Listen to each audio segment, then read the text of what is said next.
Welcome to the University of Houston Dietetic Internship Training for Preceptors.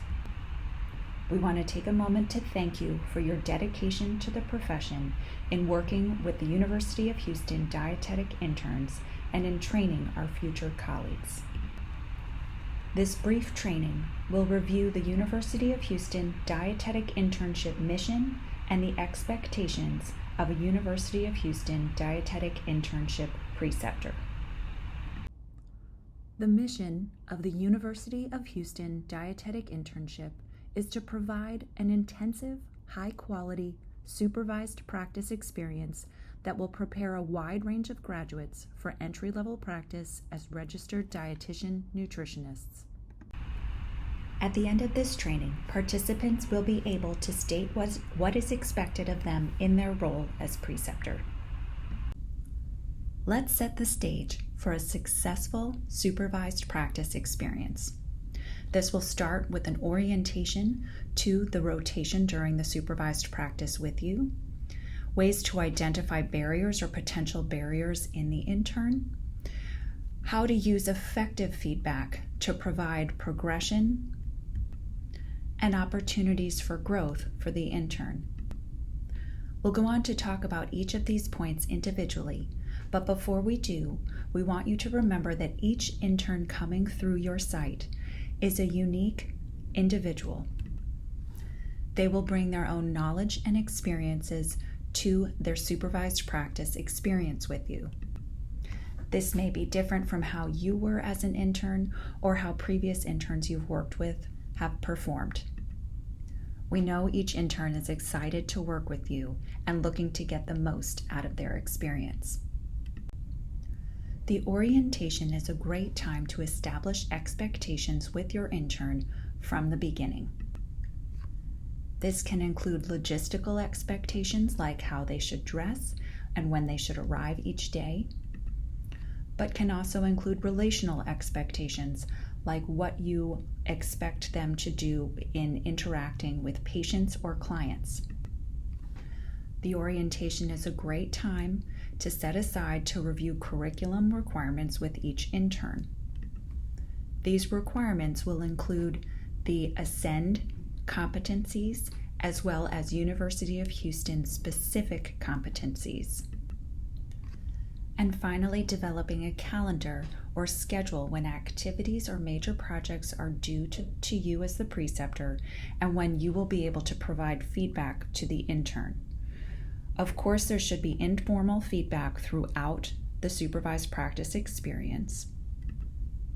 And in addition to the final review at the end of the supervised practice experience, we highly recommend a midpoint review in order to touch on any competencies that need improvement or that the intern still needs to accomplish. Each intern will enter your supervised practice with their own unique experience and knowledge. They will also come with opportunities for growth. As interns are still learning and gaining knowledge, as well as experience and competence in the field, we find that communication is key to identifying individual strengths and opportunities for improvement with each intern from the beginning. If you should identify one of these barriers to learning in one of the interns you work with, please provide tips and tricks from your experiences and knowledge to aid them in overcoming these barriers and challenges. Interns will need feedback to understand how well they are meeting your expectations. The most effective feedback will balance positive feedback with constructive criticism that will include direction for change and direct feedback to a specific behavior that the intern can change. That positive feedback in the form of encouragement provides genuine interest and concern from you, which can create a willingness from the intern to perform at a higher level. When providing direction for change, make sure the intern understands the intent of the supervised experience, which is to achieve competency in a given skill set. Show the intern what competence looks like. Demonstrate the skill and competence you wish to see from your intern, and encourage self-reflection, which allows them to assimilate the concepts, skills, and knowledge they are gaining under your supervision. Effective feedback is timed to be as immediate as possible and in a somewhat private setting, so that the intern can associate the specific task or behavior with your feedback most effectively. It's also important to check that the intern fully understands your feedback.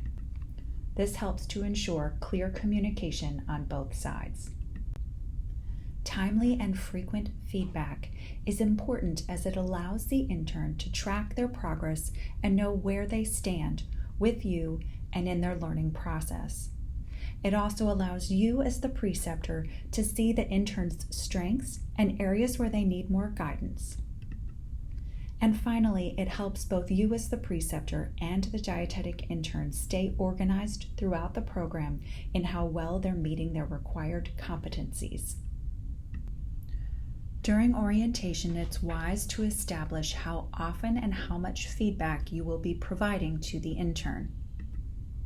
It's often helpful when establishing a timeline and due dates for projects and other activities for their time with you, that you set up also in that timeline when you will be providing feedback.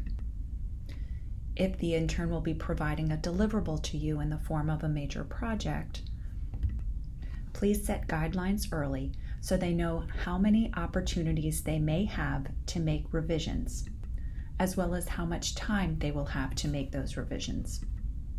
Our expectation as a program is that all work deliverables will be of high quality. Of course, the formal evaluations that you will perform at the end of the supervised practice with the intern should include an evaluation and grading of how well they have met each competency. There are the competencies that are required by Ascend, and we also have 3 additional University of Houston specific clinical competencies. You will also be asked to sign off on the intern's timesheets and to review their required major project for either clinical, community nutrition, or food service management. This major project is required by the University of Houston Dietetic Internship Program, but may be modified to your individualized needs. And of course, you are welcome to assign any additional projects as you see fit. We ask that you help interns make connections with other professionals in the field. This may include other dietitians or other members of the care team or management folks. Preceptors should help interns initiate contact and conversations and then let the dietetic intern take over. This may include scheduling activities with the interdisciplinary team. The intern should then keep up with communication with other team members with your help available whenever necessary. We appreciate the significant time commitment that it takes to be an effective preceptor. We understand this includes your need to attend planned events, trainings, and intern presentations as required, as well as holding weekly progress meetings with the intern and providing regular, timely feedback. For those who are new to the preceptor role, who have not yet had the opportunity for formal preceptor training, we direct you to the Ascend section of the Academy website, where you can take preceptor training and receive 8 free continuing education credits. Additionally, preceptors may earn up to 3 hours of continuing education units for precepting each year, including up to 15 CEUs each 5-year cycle. This can be found on the CDR website. Thank you again for your dedication to the profession and for taking the time, effort, and resources necessary in training our University of Houston dietetic interns.